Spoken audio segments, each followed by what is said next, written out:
अस्सलाम वालेकुम दोस्तों, मैं हूं अजीम महमूद और आप देख रहे हैं मिस्टर इंजीनियर।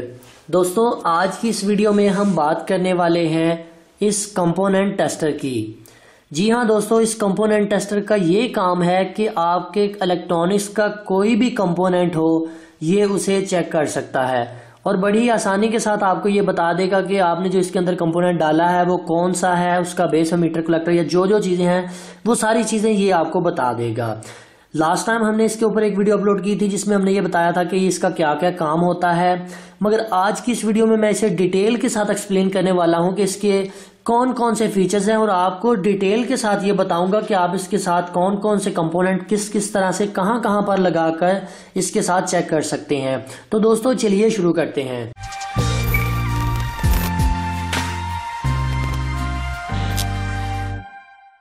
तो जी दोस्तों, सबसे पहले बात कर ली जाए कि आप लोगों को ये कंपोनेंट टेस्टर मिलेगा कहाँ से।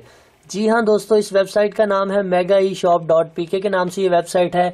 इनकी वेबसाइट से आपको ये कंपोनेंट टेस्टर इजीली मिल जाएगा। अगर आप पाकिस्तान के किसी भी शहर में मौजूद हैं और इसे खरीदना चाहते हैं तो आप इसे 1200 रुपये में खरीद सकते हैं। 1200 रुपये इसकी प्राइस है। आप लोगों को लिंक इसका डिस्क्रिप्शन में मिल जाएगा, वहां पर क्लिक करके आप इसे परचेज कर सकते हैं। जी तो दोस्तों, सबसे पहले जरा आप लोग इसकी थोड़ी सी लुक देख लें। ये इसकी फ्रंट साइड है, ठीक है, और ये इसकी बैक साइड के ऊपर एक ये माइक्रो कंट्रोलर लगा हुआ है जो कि इस सभी सर्किट को ड्राइव करवाता है और ये सेंस करता है कि इसके अंदर कौन सा सर्किट इंसर्ट किया गया है। ये बैटरी कनेक्टर है, यहाँ पर आप अपनी कोई भी 9 वोल्ट वाली बैटरी लगा सकते हैं। इसका ये छोटा सा LCD डिस्प्ले है जिसके ऊपर आपको इसका डिस्प्ले मिलता है। इसके साथ एक छोटी सी LED लगी हुई है। ये पुश बटन है, ये चेकिंग के लिए इस्तेमाल होता है। जब आप इसे दबाएंगे तो कोई भी कंपोनेंट इसमें डालेंगे तो वो इसे चेक करना शुरू कर देगा। तो यहाँ पर ये लॉकर है इसका, तो यहाँ पर आप कोई भी कंपोनेंट इंसर्ट करके इसे ऐसे लॉक करके इसे टेस्ट कर सकते हैं। अब यहाँ पर इसकी पिन कॉन्फ़िगरेशन ज़रा देखना बहुत ज़रूरी है आप लोगों के लिए। ये देखें, यहाँ पर लिखा हुआ है 1 2 3, आगे सारे ही 1 है। अब ये 1 2 3 और 1 क्या चीज़ है, इसका मतलब ये है कि ये जो पहले वाला 1 है और ये जो लास्ट वाले ये चारों 1 है, ये सारी पिनें आपस में कॉमन है। आप यूँ समझ लें कि जो यहाँ पर कनेक्शन है वही वो पहले नंबर के ऊपर है। अब ये 2 और 3 नंबर का ये ट्रांजिस्टर के लिए इस्तेमाल होता है। अब यहाँ पर हमने कोई भी चीज़ को टेस्ट करना है तो एक चीज़ उसकी लेग 1 में डाल देनी है और दूसरी हमने 3 में डाल देनी है, तो ये उसे चेक कर देगा। अगर हम इसे 1 में डालेंगे उसकी एक लेग को और दूसरी को इधर 1 में डाल देंगे तो ये उसे चेक नहीं करेगा। सो ये तो थी इसकी थोड़ी सी बेसिक लुक वगैरह। तो अब मैं इसे बैटरी इसके साथ इंसर्ट कर देता हूँ। तो ठीक है जी, हमने इसके साथ बैटरी लगा दी है। ये देखें, ये ऑन हो चुका है। अब ज़रा मैं आप लोगों को जूम करके दिखाता हूँ कि ये किस तरह से कंपोनेंट की टेस्टिंग करता है। अभी मैंने इसके अंदर कोई कंपोनेंट नहीं डाला तो ये देखिए नो अननाउन और डैमेज पार्ट कह रहा है। अब मैं ज़रा आपके सामने इसके अंदर कोई भी कंपोनेंट डाल देता हूँ। सपोज कर ले मैं एक रजिस्टर इसके अंदर डालना चाहता हूँ, ये वाला। तो अगर आपको नहीं पता कि आपका रजिस्टर कितनी वैल्यू का है तो सिंपली आप इसके इस लॉकर को ओपन करें, पहली और तीसरी में या पहली या दूसरी में पिन में कहीं पर भी लगा दें, ये वर्क करेगा उसके ऊपर। तो मैंने इसे लगा दिया। इसको मैं ज़रा ऐसे मतलब लॉक कर देता हूँ। इसकी और दूसरी मज़े वाली बात यह है कि ये खुद ब खुद थोड़ी सी देर बाद ऑफ हो जाता है, मतलब कि आपकी बैटरी को भी सेव रखता है, बैटरी से ज़्यादा वोल्टेज नहीं खाता। अब मैं कंपोनेंट इसके अंदर डाल दिया, मैं इसे टेस्टिंग के ऊपर लगा देता हूँ। ठीक है जी, ये टेस्टिंग कर रहा है। बैटरी वोल्टेज बता रहा है इस वक्त हमारी बैटरी 6 कुछ वोल्ट की है। तो ये देखिए, मैंने पहली और तीसरी पिन में डाला था तो ये बता रहा है कि आपकी पहली और तीसरी पिन में आपने लगाया था और आपकी रजिस्टर है ये ऊपर लिखा नजर आ रहा है, ये हमने इसके अंदर रजिस्टर डाला है। ये 43.7 ओहम की है, ठीक है। ये गालबन 47 ओहम की थी, तो ये बिल्कुल ठीक बता रहा है क्योंकि प्लस माइनस 5% या 10% इन कंपोनेंट्स में टॉलरेंस होती है। सो इसे मैं उतार देता हूँ। अब मैं यहाँ पर कोई से भी एक ट्रांजिस्टर लगा देता हूँ। ये देखें, ये हमारे पास एक छोटा सा ट्रांजिस्टर है, किसी बोर्ड से उतारा है। तो मैं ये चाहता हूँ मैं इसे चेक करना, तो मैं इसके अंदर इसको ऐसे इंसर्ट कर देता हूँ, इसके लॉक को ऑन कर देता हूँ। ठीक है, ये इसे होल्ड कर लेगा, पकड़ लेगा और मैं अब दोबारा से टेस्टिंग के ऊपर लगा देता हूँ। ठीक है जी, टेस्टिंग हो रही है। आप यहाँ पर देख सकते हैं कि ये हमें बता रहा है हमारा ये जो ट्रांजिस्टर है एक NPN ट्रांजिस्टर है, जिसकी पिन इसकी बेस है, राइट साइड वाली एमीटर है और ऊपर वाली कलेक्टर है। आप इस तरह से किसी भी ट्रांजिस्टर का चेक कर सकते हैं कौन सा बेस एमीटर कलेक्टर है इसका। इसके अलावा मेरे पास ये कोड ट्रांजिस्टर टाइप है, मुझे तो ये FET लग रही है, पता नहीं ये क्या चीज़ है। तो इसे अभी मैं इसे यहाँ पर लगाकर लॉक कर देता हूँ और इसे टेस्टिंग के ऊपर छोड़ देता हूँ।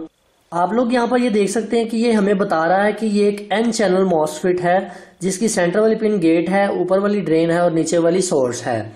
और इसके अलावा ये यहाँ पर और भी काफ़ी चीज़ें बता रहा है। ये वोल्टेज 4.6 वोल्ट हैं, कैपेसिटेंस वगैरह, नैनोफैराड कितनी कैपेसिटेंस है। सो मैं इसे भी बाहर निकाल देता हूँ। तो दोस्तों बारी आ जाती है इसके साथ हमें कैपेसिटर को चेक करने की। तो यहाँ पर देखें मेरे पास इस वक्त 25 वोल्ट एक 100 UF का कैपेसिटर है। मैं ये चाहता हूँ मैं इसे इसके ऊपर टेस्ट करूँ कि आया बिल्कुल ठीक बताता है कि नहीं, या ये कैपेसिटर ठीक है कि नहीं। तो चाहे आप इसे ऐसे लगा दें चाहे इसे ऐसे लगा दें, पोलैरिटी का कोई इशू नहीं। ये माइक्रो कंट्रोलर खुद से ही देख लेगा कि भाई इसने किस तरह से कैपेसिटर को लगाया है। तो मैं इसे ज़रा प्रेस करता हूँ। ठीक है, ये एम टेस्टर टेस्टिंग कर रहा है, माइक्रो टेस्टर। तो आप लोग यहाँ पर ये देख सकते हैं कि हमें बता रहा है 105.9 UF का, मतलब उसके अराउंड अबाउट नज़दीक बता रहा है कि ये हमने पहली और तीसरी पिन में इंसर्ट किया है। तो हमारे पास ये एक कैपेसिटर है जिसकी कैपेसिटेंस 105 UF है। तो ये मतलब 100 के करीब है, बिल्कुल मुनासिब बता रहा है हमें। अब मैं ये चाहता हूँ मैं इसके साथ किसी भी LED को चेक करूँ, तो मैं कोई भी LED इसके साथ लगा देता हूँ पहली और तीसरी पिन में। मैं ये चाहता हूँ कि मैं ये चेक कर सकूँ कि आया ये हमारी LED ठीक है कि नहीं। तो इसे मैं ऐसे ही लगा देता हूँ और इसे मैं ऑन कर देता हूँ। आप लोग यहाँ पर ये देखें 2 से 3 दफ़ा ऑन ऑफ होगी और बाद में ये हमें बता देगा कि ये हमारी जो LED है 3.24 वोल्ट के ऊपर ऑपरेट होती है, और ये ऑन होकर आपको दिखा भी देगी कि भाई मैं इस तरह से ऑपरेट होती हूँ। तो अब बारी आती है अगर आपको कोई भी ऐसा बड़ी रजिस्टर इस तरह की चेक करनी हो, तो आप इसे चेक करने के लिए आपने करना ये है, ऊपर से पिन नंबर 2 में डालना है और नीचे से आप में किसी भी पिन में डाल देना है, क्योंकि नीचे से सारी 1 को सपोर्ट करती हैं, ऊपर से आपने 2 में याद रखना है। अब इसे टेस्टिंग के ऊपर छोड़ देते हैं। अब आप लोग यहाँ पर देख सकते हैं कि हमारी जो रेजिस्टेंस है 2.2 ओहम की है। यहाँ पर ये बता रहा है 1.94 ओहम, मतलब 2.2 ओहम के करीब ही बता रहा है, क्योंकि बकिया उसकी टॉलरेंस भी आ जाती है। तो इसका मतलब ये भी ठीक बता रहा है। अब लास्ट के ऊपर हमारे पास एक जेनर बच जाता है। मैं ये चाहता हूँ जीनर डायोड को मैं चेक कर लूँ, तो मैं जीनर को भी यहाँ पर इंसर्ट कर देता हूँ। इंसर्ट करने के बाद मैं इसे भी टेस्टिंग के ऊपर लगा देता हूँ। तो आप ये देख सकते हैं यहाँ पर हमें ये बता रहा है कि ये एक डायोड है जिसकी जो UF है 763 UF है, कैपेसिटेंस वगैरह सब कुछ ये बता रहा है। सो आप इस तरह से इसके साथ कोई भी कंपोनेंट को इजीली टेस्ट कर सकते हैं। इसके अलावा दोस्तों इस कंपोनेंट टेस्टर का एक और फायदा ये है कि आप इसके अंदर कोई भी अगर ख़राब चीज़ लगाते हैं, सपोज कर लिए मेरे पास एक जेनर डायोड है जो कि मोबाइल के चार्जर से ख़राब निकला था, मैं ये चाहता हूं कि मैं इसको टेस्ट करूं कि आया ये ठीक है, मैं पहली और तीसरी लेग के साथ इसे कनेक्ट कर देता हूं और मैं टेस्टिंग के ऊपर इसे लगा देता हूं। सो ये टेस्ट कर रहा है, तो ये हमें बता देगा कि ये ठीक है, ये खराब है। आप लोग यहां पर ये देख सकते हैं कि ये हमें ये बता रहा है कि नो अननोन और डैमेज पार्ट। अगर आपका कोई भी खराब होगा, कोई भी कंपोनेंट डेड होगा, तो ये नो अननोन या डैमेज पार्ट का एरर दे देगा। इसके अलावा अगर वो शॉर्ट होगा तो ये हमें ये बता देगा, उसकी रेजिस्टेंस बता देगा। ये जीनर डायोड है मगर ये हमें बताएगा कि ये रेजिस्टर है, उसकी रेजिस्टेंस हमें शो कर देगा। इस तरह से आप किसी भी कंपोनेंट की शॉर्टेज को भी चेक कर सकते हैं कि आया वो ठीक है या ख़राब है। अब इसमें ये जो मुझे मज़े वाली बात वो ये लगी है कि ये खुद से ही थोड़ी सी देर बाद ऑफ हो जाता है, मतलब कि आपकी बैटरी ज़ाया नहीं करता। और इसमें एक चीज़ की मुझे कमी नज़र आ रही है, वो ये कि ये आईसी, माइक्रो आईसी कोई भी हो उसे टेस्ट नहीं कर सकता। ये सिर्फ आपके इलेक्ट्रॉनिक्स के कंपोनेंट जिसमें डायोड, रजिस्टर, कैपेसिटर, ट्रांजिस्टर वगैरह, FET, BJTs वगैरह इन सब को टेस्ट कर लेगा, वेरिएबल वगैरह सब को टेस्ट कर लेगा, सिर्फ माइक्रो कंट्रोलर या आईसी वगैरह को नहीं टेस्ट कर सकता।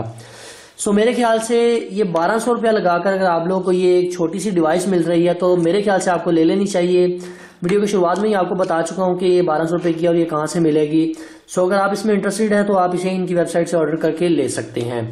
सो फाइनली दोस्तों आज की वीडियो यहीं तक थी। उम्मीद करता हूँ आप लोगों को पसंद आई है। अगर आप लोगों को पसंद आई है तो वीडियो को काइंडली लाइक जरूर कीजिएगा और कमेंट सेक्शन में मुझे ये जरूर बताइएगा कि आपको ये वीडियो कैसी लगी है।